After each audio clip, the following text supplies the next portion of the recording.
When someone asks you about your dream home, how do you respond? It might be an apartment in a big city, a big house on a farm, or, if you're like me, a cozy house with a picket fence in the suburbs. My husband and I moved into my dream home about 5 years ago. It's located in a tiny town, one of those places where everyone knows everyone and no one locks their doors, about a 30-minute drive from the city. We thought we found the perfect place. We were so very wrong. You see, the thing about people is that you never really know them. It's common in this kind of town, and everywhere really, to come across the type of people who seem to be the nicest and most normal human beings on the planet, but who are different monsters behind closed doors. Usually it's nothing more than hidden alcoholism or drug use, a secret affair or domestic abuse. But even Jeffrey Dahmer seemed like an okay guy, and we all know what skeletons were in his closet and fridge. The weirdness started a few months ago when our new neighbor moved in next door. He kept to himself. He didn't talk to anyone except for the occasional visitors who came from out of town to see him. They were a catalyst for rumors. I'd heard that he was a drug dealer, that he had been in and out of prison, and that he was cut out of his family's lives for touching his nephew or niece, but not reported for it out of pity. He was quiet and a little creepy, but he seemed okay to me. I'm an idiot. A couple of weeks ago, my sister was leaving my house late at night when she noticed that the dome light on her car was on. Someone had just been in there, it seemed. She ran back inside and alerted my husband, who then walked her back out and took a look around to see if he could find the intruder. They heard footsteps on my neighbor's porch, but couldn't actually see anyone. My husband called out but received no response. The next day he spoke with another neighbor about the incident, to warn him to lock his car at night. That neighbor told my husband that he had spotted someone in the bushes across from his house 2 weeks prior and chased the person to the house next to mine before he lost the guy. A few days after the chase, someone broke an upstairs window trying to get into his house while he and his family slept. The whole neighborhood was freaked out, and we had our suspicions that the new guy was the culprit. But we had no proof. No one had been able to see his face when he was busted. No one could say whether he had been chased to his house, or if the person running had simply hidden on his porch or in his yard. Local police agreed to increase patrols in our area, and things quieted down. That was until this past weekend. It was late on Saturday, around midnight, when I heard what sounded like power tools running. There's a house nearby that's being renovated by the family that lives there, so I just assumed they were finishing a project before turning it in or something. I didn't really care until about 45 minutes later when I saw the flashing lights outside my window. I went outside to see 3 police cars, an ambulance, and a small crowd gathering in front of the house next door. No one seemed to know what the hell was going on for once. The only information that I could gather was that an old lady who lived a few doors down had called the police to file a noise complaint when the sound of the tools woke her up. I had been standing with the crowd for about 5 minutes before the officers came outside to move us away from the house and rope off the area with crime scene tape. The coroner's van showed up a short while later. It wasn't until the next day that we finally got the story 2 officers had responded to the noise complaint. They could hear the tools running inside, but no one answered the door when they knocked. One of the officers looked into a window and noticed a pool of blood on the living room floor. They called for backup and entered the house.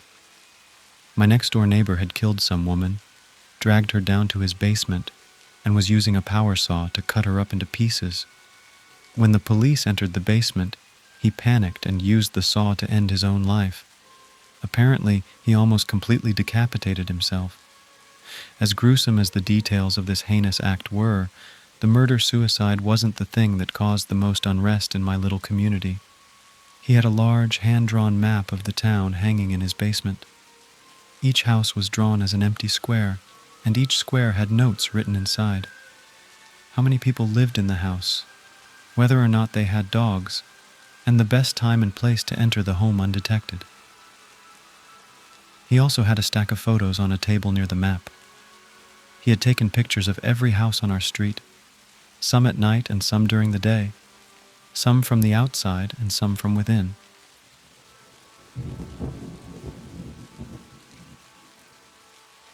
Scientists theorize that if the brain experiences something extremely traumatizing, it is biologically hardwired to forget it. I can prove through my own experiences the invalidity of this claim. On September 22, 1998, my parents threw me my 8th birthday party. That was 16 years ago, but I can still remember everything that happened, like it was only yesterday. The afternoon started with a few of my friends arriving and joining me on the bouncy house in the backyard of my suburban home. The joyous laughter of children and the whirring of the generator was almost overwhelmingly loud, drowning out all other noise. After about 30 minutes of playing on the trampoline, I heard a strange whistle from the woods over all of the clamor surrounding me. I stared out into the foliage from the mesh wall of the trampoline to no avail, so I assumed the noise came from a bird and continued to play. Right behind my backyard was a wooded section about 45 acres large, sitting between my neighborhood aptly named Timberlake because of the large forest surrounding it and the lake that sat nearby, and a developing community named Esterbrook, in remembrance of the Esther family who had passed a few years prior. The case regarding the Esther family provokes horror in some, but astonishment in others. One late summer evening, Paul and Joanna Esther, who were 35 and 33 respectively, were spotted at the grocery store with their youngest daughter, Elizabeth. After they shopped, a security camera recorded them getting into their car and driving toward the direction of their home. Another captured them entering Timberlake. It is assumed that they arrived home to their son Isaiah. The night passed. The next day came, and neighbors began to arrive for the Esther's annual 4th of July celebration. On arrival, guests began to notice a glaring imperfection in the party. Paul, Joanna, and Elizabeth were nowhere to be found, and the walls and floor of the home were covered in blood. The only member of the family remaining was 10-year-old Isaiah, who was found crouched in his closet, his eyes squeezed shut and his hands over his ears, crying. After he was taken to the police for questioning, he was discovered to be in shock, unable to speak his name or count to 10. He repeated only small variations of the same warning over and over again. Close your eyes, cover your ears. Close your eyes, cover your ears. His death just a few hours later has been rationalized with death by shock by most. We jumped on the trampoline for hours, climbing up the ladder to the slide and leaping to the bottom over and over and over again. At around 5 o'clock, my parents called us inside for cake and presents. My group of friends quickly filed through the sliding glass door, and I followed shortly behind. As I walked toward my house, I heard once again a small whistle coming from the brush behind me. I turned around to face what I could describe as a man. While it was not a man, it vaguely resembled one. Its body was crouching behind the bushes inside of my backyard, with only its face exposed.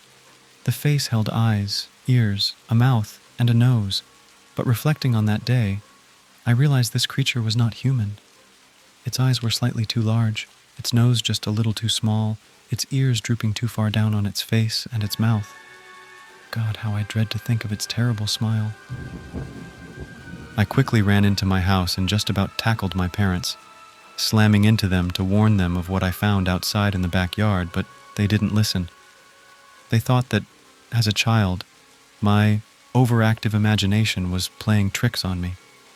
I cried to them, I tugged at them, and I pleaded for them to check the source of the noise, but they wouldn't budge. So at the long rectangular dining table, I sat, watching my parents light the candles and set my presents close to me. My kitchen faced my backyard, and the head seat of the table had a direct view of the bouncy house. As my family and friends sang me happy birthday, I watched the figure crouching in the bushes stand. My soft cries and whimpers exploded into screams of terror and horror. As the crowd of people paused their song in confusion, I watched it rise, a large figure with grotesquely long arms and legs completely revealed.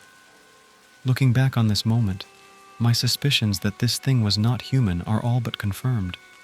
Its anatomy was flawed. In some places, it had more bones and musculature than in others, almost as if its visage was meant to resemble that of a person. Its steps were wide but swift, and in about 2 seconds it moved the 50 feet from the bushes to the entrance of the bouncy house at a walking pace. I continued to shout and weep as I watched the figure slink into the bouncy house. Although my parents stood by me and attempted to comfort me, my friends exited the house to go return to the bouncy house. My crying stopped. I was paralyzed with fear. I watched them enter one by one and heard a familiar whistle once the last one had climbed inside. I heard one scream, then another, and soon another, as I saw the figure rise inside of the bouncy house. Through the mesh wall, I watched him approach the children, and soon after I saw blood fly into the air. Before I could see anything else, I followed in Isaiah's footsteps. I closed my eyes and covered my ears. I cried hard as I considered what would happen to me, what would happen to everyone, but I dared not look or listen. I lost all perception of time. My fingers jammed into my ears and my eyes squeezed shut. After what may have been minutes, maybe hours, I heard again the whistle, this time seemingly much closer. I refused to look or listen.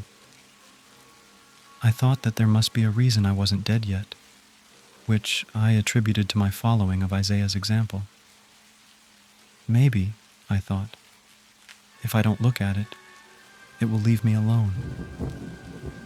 Shortly after, I heard another whistle closer, right beside me. I felt a sharp pain in my shoulder, inching slowly up my neck. It was gone again. Isaiah had eventually relaxed and relinquished control of his vision and hearing. I would not make the same mistake. I took my fingers and dug them deeper into my ears, slowly but surely. It became more and more painful the harder I pressed, but I persevered until I could feel the blood dripping down my face and onto my shoulders. I removed my fingers from my ears and with a trembling hand guided my first thumb into my left eye. With a strange poise I didn't know I possessed, I pressed down and gouged the socket. I was now without hearing and sight in my left eye. I still remember the pain I felt clearly as if it was happening to me at this current moment. But my curiosity got the best of me after I once more heard a whistle in my ears. I picked up the fork beside me, planning to stab my other eye. But before I did, I opened it once to catch a glance of the figure. There, in front of me, it stood, 7 feet tall, with mangled limbs and contorted features, covered in blood, and a glaring smile that still haunts me. I couldn't help myself. As I stared at it, I threw up. I threw up more than I ever had before. I was left coughing and gasping for air, and before I could process the situation, I stabbed my right eye with the fork. I could feel the wet blood running down my face and torso as it neared my nose. I could smell it, and as it got in my mouth, I could taste the metallic tang. I only now know how long it has been because of the kindness of my mentor. After the accident, I was taken into custody and taught how to communicate through physical touch, kind of like Helen Keller. I was told many things, that all others who attended the party were dead, that the bodies of my friends were found in the bouncy house, that the bodies of my parents were found right next to where I was sitting, and that they never found the perpetrator. Recently, I was given the incredible opportunity to possibly rekindle the eyesight of my left eye and the hearing of my right ear, since I had only damaged them with my thumbs all those years ago. I underwent the surgeries, and despite all odds, they were a success. It is with great joy that I sit here today, in my old home, on my old couch, the same couch that I lived on all those years ago, undergoing a conversation with my mentor, on the verge of tears due to how excited I am to finally have my own home back. I recall this experience not because of the long-lasting trauma it caused me. I have mostly overcome this experience and the repercussions it had on my mental health. Instead, I remember this event because of the familiar whistle I hear once again coming from the bushes in my backyard. If I may impart one piece of advice to you, it's this. When you do eventually notice a presence watching you, hear its whistle, or see its twisted face, follow Isaiah's example. Close your eyes, cover your ears, If you enjoyed this story, don't forget to show your support by giving it a thumbs up. Your likes and comments help me continue creating content you'll love.